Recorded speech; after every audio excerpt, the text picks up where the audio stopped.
In this movie, I'm talking about font style, by which I mean this list right here.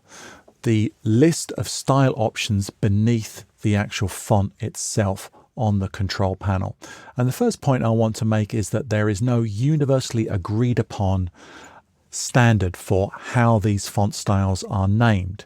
Here's a list of commonly used style names that you will come into contact with, but keep in mind that one font family's semi-bold is another font family's demi. One font family's extra bold is another font family's black, for example.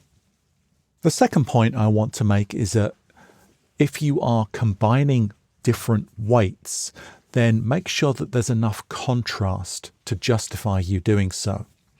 Here I'm using a typeface family called Acumin Pro, and Acumin Pro has these different weights. So I want to make sure that I'm at least 2 weights apart so that there's enough contrast. Regular with bold, light with semi-bold, but if you're combining regular with semi-bold, they're just too similar. When it comes to italic or oblique, keep in mind that the italic version is not just a slanted version of the Roman version. It is a completely distinct character and should be treated as such. And you can see the shapes here are quite distinctly different. In this case, the typeface is Adobe Caslon Pro. You may occasionally encounter a typeface that doesn't have a real italic version, and you could, in a pinch, and you would have to be quite desperate really, but you could fake it by giving the type a 12-degree slant.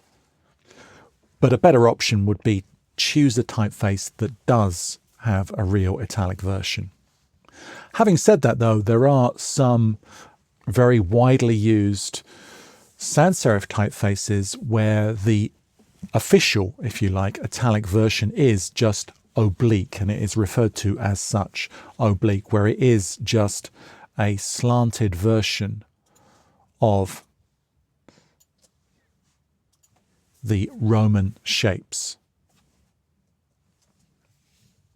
As well as different weights, there are different widths often.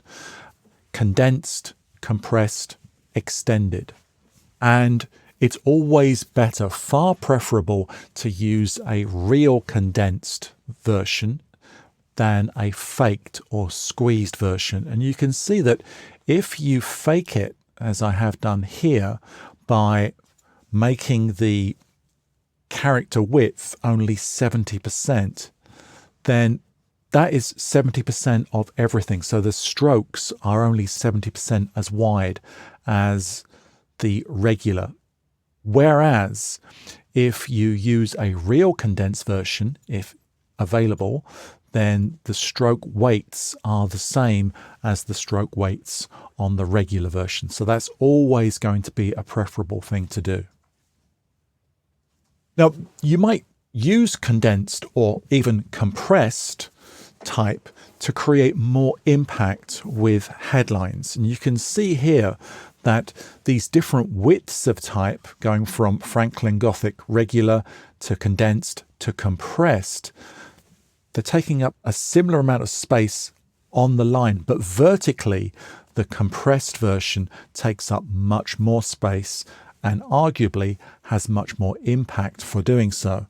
So if you just look at their profile, if you like, how much space they're occupying on the page, this is how they measure up. At the other end of the scale, to condensed and compressed, we have extended, wide characters. And again, it's a much better idea to use real extended characters rather than just stretch them. And you can see here is a stretched version where the character width is set to 125% versus the real extended version. Now, there aren't that many typefaces that have extended versions, so you will find your choice limited if you want to use extended letter forms. Speaking of weight and width, I want to mention variable fonts. Variable fonts are an emerging technology. They have been around now for a while. I wouldn't say they've really caught on as much as people might have imagined they would do, but they are around, and it looks like they are around to stay. And the advantage of them is that you can, from a single font character, generate multiple widths and weights. So here I'm using Acumen Variable Concept. Its icon on the font menu has a VAR badge attached to it. And when you're working with a variable font, you also have these sliders where you can determine the weight and the width. So these 4 words that we have here are all at the same size in the same fonts. It is just their weight and their width that varies, and that can be controlled with these sliders.